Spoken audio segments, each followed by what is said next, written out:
Kompetensi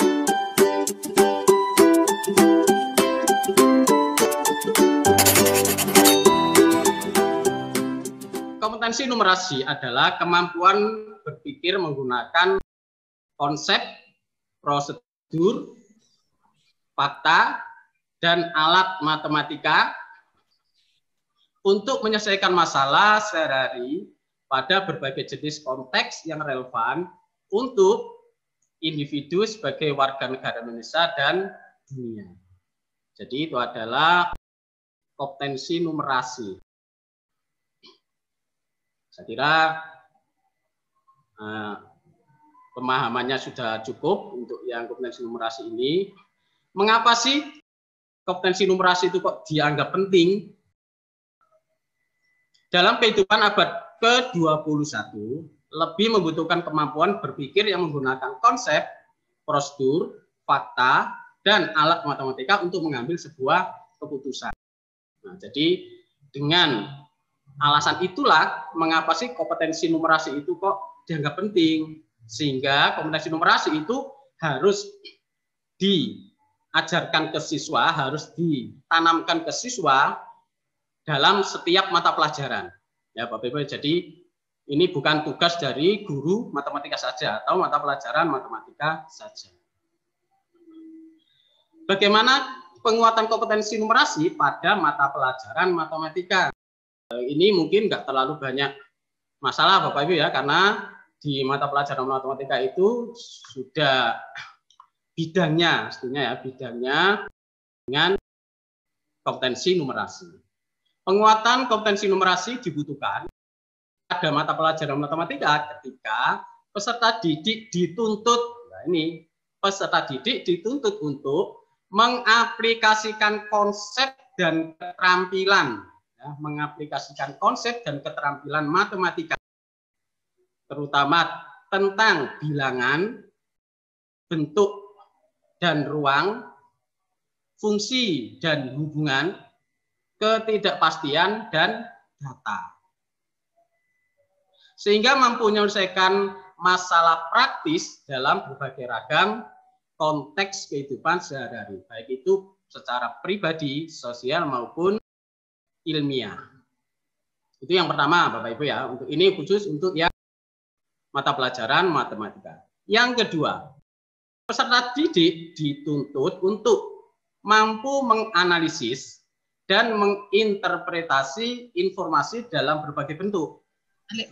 Bisa grafik, tabel, dan untuk diksi dan mengambil keputusan. Jadi dua hal inilah yang kompetensi numerasi yang ada dalam matematika. Dan ini saya kira di pembelajaran matematika sudah ada dan sudah dilaksanakan di setiap FPP-nya. Nah, karena memang yang kita bahas di mata pelajaran matematika adalah tentang hal itu. Tetapi mungkin ada sedikit tambahan yang lebih ya, yang lebih lagi agar FPP kita itu semakin bagus lagi. Bagaimana penguatan kompetensi numerasi pada mapel selain matematika? Prinsipnya adalah sama dengan mapel matematika. Namun, pengembangan aktivitas belajar untuk penguatan kompetensi numerasi peserta didik pada mapel selain matematika dilakukan terintegrasi. Ya, jadi dilakukan terintegrasi dengan aktivitas untuk menguatkan capaian kompetensi dasar mata pelajaran tersebut. Sehingga dikatakan di mata pelajaran selain matematika itu juga harus ada kompetensi numerasi. Ya, jadi itu terintegrasi Bapak Ibu ya. Penguatan kompetensi numerasi dibutuhkan selain mapel matematika ketika peserta didik dituntut untuk, nah ini yang penting Bapak Ibu, untuk yang selain mapel matematika untuk mengumpulkan, menyajikan data dalam bentuk grafik, tabel. juga mampu menganalisis dan menafsirkan data untuk mengambil keputusan. Dikatakan ada kompetensi numerasinya, maka di situ di RPP Bapak Ibu nanti ada yang melakukan seperti ini, bisa mengumpulkan, bisa menyajikan data dalam bentuk grafik tabel, atau bisa juga menganalisis dan menafsirkan data untuk mengambil keputusan. Artinya dari contoh-contoh soal yang tadi sudah saya sampaikan di depan itu termasuk sudah numerasi karena di sini sudah ada grafik, tabel, menyajikan data dan seperti itu Bapak Ibu ya. Itu khusus untuk yang selain matematika. Jadi nanti di RPP-nya dan di penilaiannya itu membutuhkan yang seperti ini. Jadi menganalisis grafik, tabel, data dan seterusnya. Itu maka dikatakan sudah memenuhi kompetensi numerasi. Yang pertama. Yang kedua, menggunakan pola, lokasi, dan kemampuan spasial ruang untuk mendesain produk. Nah, di sini ada menggunakan pola. Menggunakan pola itu berarti sudah dikatakan kita sudah memasukkan kompetensi numerasi dalam pembelajaran kita. Ya, kemudian yang ketiga, mengajukan hipotesis atau kesimpulan berdasarkan generalisasi yang dibuat dari data. Sekali lagi ini ada istilah data. Berarti dari data yang ada itu kesimpulan dan dijadikan generalisasi. Itu yang ketiga.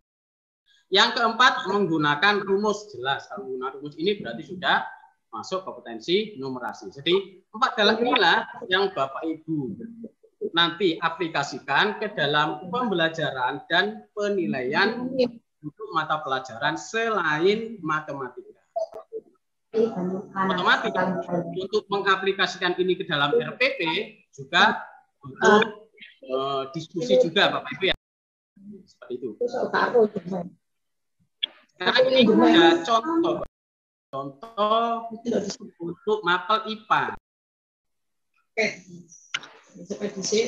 Yang pertama, KD 3.8.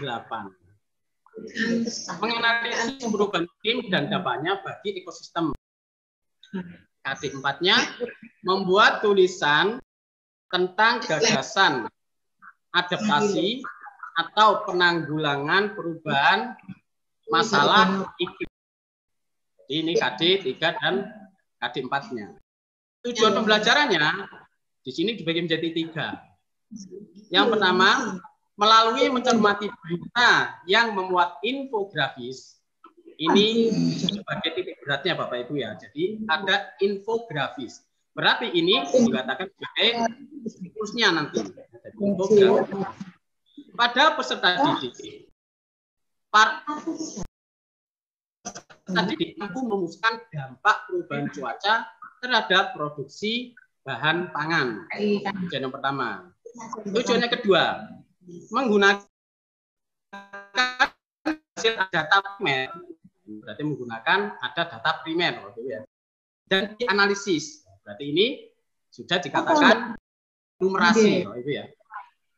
Peserta didik mampu menginterpretasikan diagram proporsi sebaran energi radiasi matahari.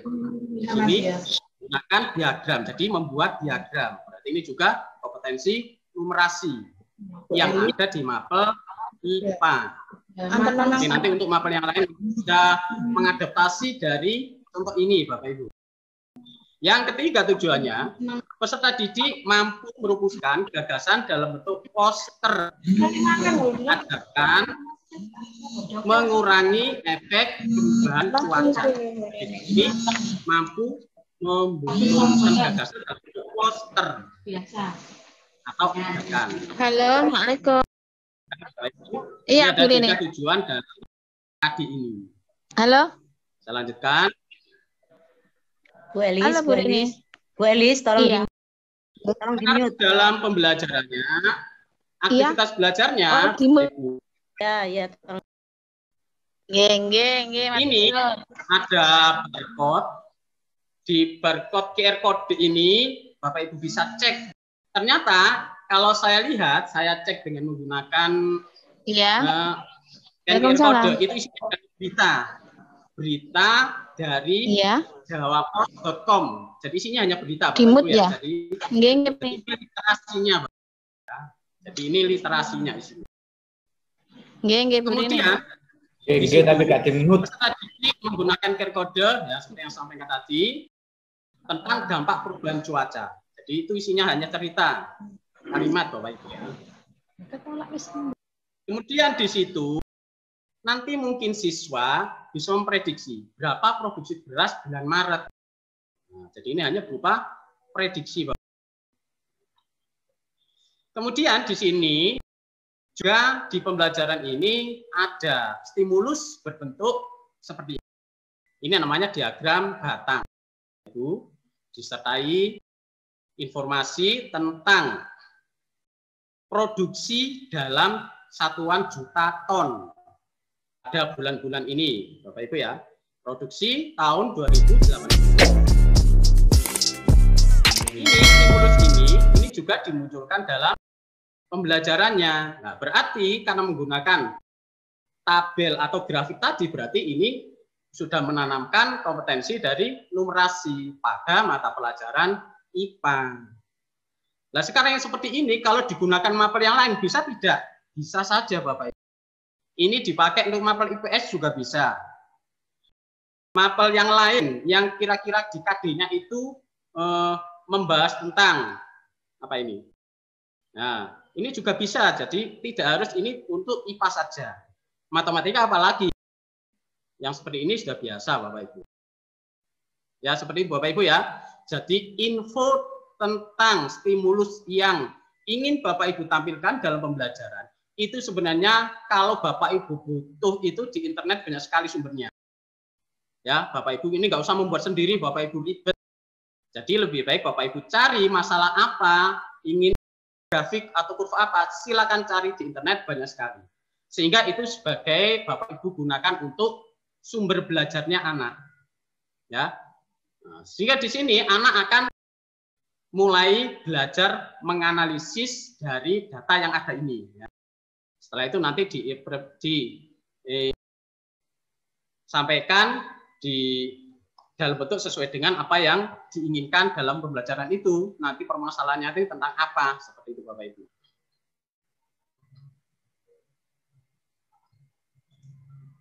Aktivitas yang berikutnya, dari gambar ini, peserta didik mencari informasi dari diagram Bapak Ibu, sehingga dapat merumuskan dampak perubahan cuaca pada produksi beras. Nah, berarti ini kan nyambung dengan yang barcode tadi. Nah, Bapak Ibu ya. Jadi dari stimulus ini peserta didik mencari informasi sehingga dapat merumuskan dampak perubahan cuaca pada produksi beras. Yang pertama, bagaimana kecenderungan produksi beras hingga akhir tahun. Dilihat dari data-data ini, maka siswa akan sudah mulai berpikir, oh, ini kecenderungan apa ini? Dari 1,6 kemudian naik, kemudian turun, naik sedikit, turun lagi, dan seterusnya. Nah, itulah siswa mulai dibelajarkan tentang menganalisis data yang seperti itu. Sehingga bisa memprediksi nanti di akhir tahun itu, oh ternyata mengalami bagaimana. Kemudian berikutnya, peserta didik mencari informasi dari diagram ini sehingga dapat merumuskan dampak perubahan cuaca pada perekonomian dan politik.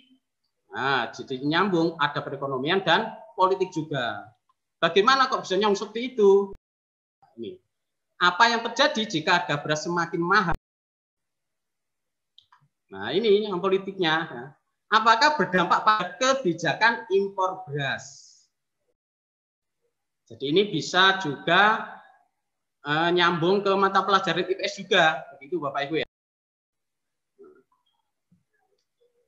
Kemudian pada kegiatan intinya, aktivitas belajar. Nah ini ada stimulus lagi ini Bapak.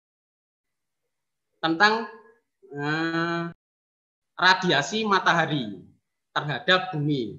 Ternyata radiasi itu ada yang diserap, ada yang dipantulkan, dan ada yang dipantulkan keluar dari kembali ke angkasa, atau ada yang dipantulkan itu terhalang oleh atmosfer ini, jadi masih ada di atmosfer. Nah, yang mantul inilah yang menyebabkan panas bumi semakin meningkat. Jadi ada yang diserap dan memantul yang ada di dalam atmosfer. Kalau yang keluar atmosfer sudah dia lepas, dia nggak mempengaruhi panas. Nah, itu adalah infografis dari RPP tersebut. Di sini harapannya anak-anak menemukan informasi kunci. Nah, dari sini anak-anak sudah mulai menganalisis. Berapa radiasi matahari yang tidak sampai ke permukaan bumi? Anak sudah bisa menganalisis dari persentase yang ada ini. Ya. Karena di sini sudah ada keterangan yang diserap bumi mencapai 626 W per M. Kemudian aktivitas yang kedua, peserta didik berdiskusi kelompok untuk menentukan proporsi radiasi matahari dalam bentuk diagram. Nah, sekarang radiasi-radiasi ini siswa akan mengubah ke dalam bentuk diagram. Diagramnya seperti apa? Tergantung perintah gurunya. Ini diagram garis, diagram batang, ataukah diagram lingkaran. Karena di materi itu anak-anak sudah mendapatkan materi di SD. Jadi di SMP kalau misalkan ingin diterapkan, saya kira tidak ada masalah. Kemudian aktivitas yang ketiga, peserta didik mencermati diagram yang telah disusun. Nah, diagram inilah yang disusun oleh peserta didik itu. Ya. Jadi ini ada diagram yang pertama, diagram yang kedua, dan yang ketiga ini yang tertutup ini Bapak Ibu ya. Ini ada yang ketiganya diagramnya. Seperti ini adalah hasil karya dari peserta didik dari infografis ini. Ya. Seperti itu Bapak Ibu. Kemudian yang keempat, peserta didik berdiskusi untuk menentukan kategori radiasi matahari yang memiliki potensi besar dalam meningkatkan suhu bumi. Nah, kategori yang mana yang berpotensi meningkatkan suhu bumi itu didiskusikan dalam kelompok. Dan aktivitas yang kelima adalah peserta didik membaca berbagai informasi untuk merumuskan penyebab tertahannya radiasi matahari di permukaan bumi secara berkelompok.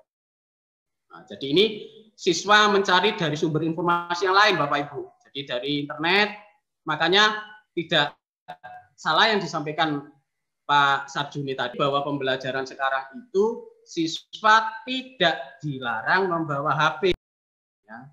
Karena sekarang pembelajaran kalau misalkan PTM itu seperti itu bisa dipakai di sekolah. Kalau pembelajaran itu masih online, bisa tidak berkelompok? Bisa saja Bapak Ibu. Ya, bisa saja.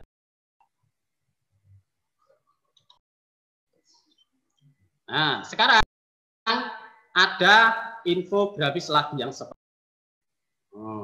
dari sini siswa menganalisis. Di sini ada lambang-lambang, ada lambang-lambang kimia, ada gambar-gambar. Nah, di sini inilah siswa mencari informasi itu diantaranya yang seperti ini. Ini salah satunya, Bapak Ibu, ya, salah satu penyebabnya. Mungkin di sini ada pabrik lagi di sini, ada pembakaran dan sebagainya dan sebagainya. Di situ siswa bukan hanya dari satu sumber ini saja. Siswa membaca berbagai informasi. Ya, berbagai informasi itu artinya bisa dari buku siswa, bisa dari internet dan sebagainya. Itu pada aktivitas yang kelima. Aktivitas yang keenam. Peserta didik menyusun poster ajakan mengurangi efek. Nah, karena tujuan pembelajaran yang ketiga tadi adalah menyusun poster. Nah, jadi di sini pada aktivitas yang keenam. Untuk mengurangi efek pemanasan global untuk dipresentasikan dan diapresiasi guru dan teman sejawat. Jadi ini adalah hasil karya siswa. Ya. Salah satunya contohnya yang seperti ini.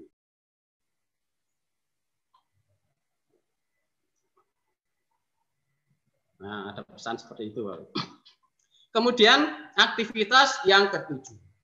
Peserta didik mempresentasikan poster diawali dengan penyajian masalah, data, interpretasi, dan gagasan yang tertuang dalam poster untuk mengurangi efek pemanasan. Jadi nanti ada presentasi juga Bapak Ibu ya. Jadi di pembelajaran itu ada presentasinya. Sekarang di penutupnya, di sini ada diberikan suatu stimulus, ya, dengan ada keterangan seperti ini. Ini adalah data pengukuran sejak tahun 1990 hingga 2015 dijadikan dalam grafik berikut. Ini stimulusnya, soal Bapak Ibu. Kemudian baru dimunculkan soalnya. Nah, yang pertama, dari gambar keterangan ini, tulislah 3 sektor yang paling berperan dalam pemanasan global. Jadi yang paling berperan itu apa? Dilihat dari grafik ini. Kemudian nyatakan pernyataan berikut benar atau salah, seperti ini. Yang ketiga, sektor industri tidak berperan dalam meningkatkan emisi GRK sehingga jumlah industri dapat dipacu untuk meningkatkan pertumbuhan ekonomi. Tulis pendapatmu tentang hal tersebut. Ini adalah contoh saja Bapak Ibu ya. Contoh saja kalau ada informasi stimulus yang seperti ini, soalnya diantaranya seperti ini. Bisa tidak dimunculkan soalnya lain? Bisa. Jadi dari satu stimulus ini bisa dimunculkan beberapa soal.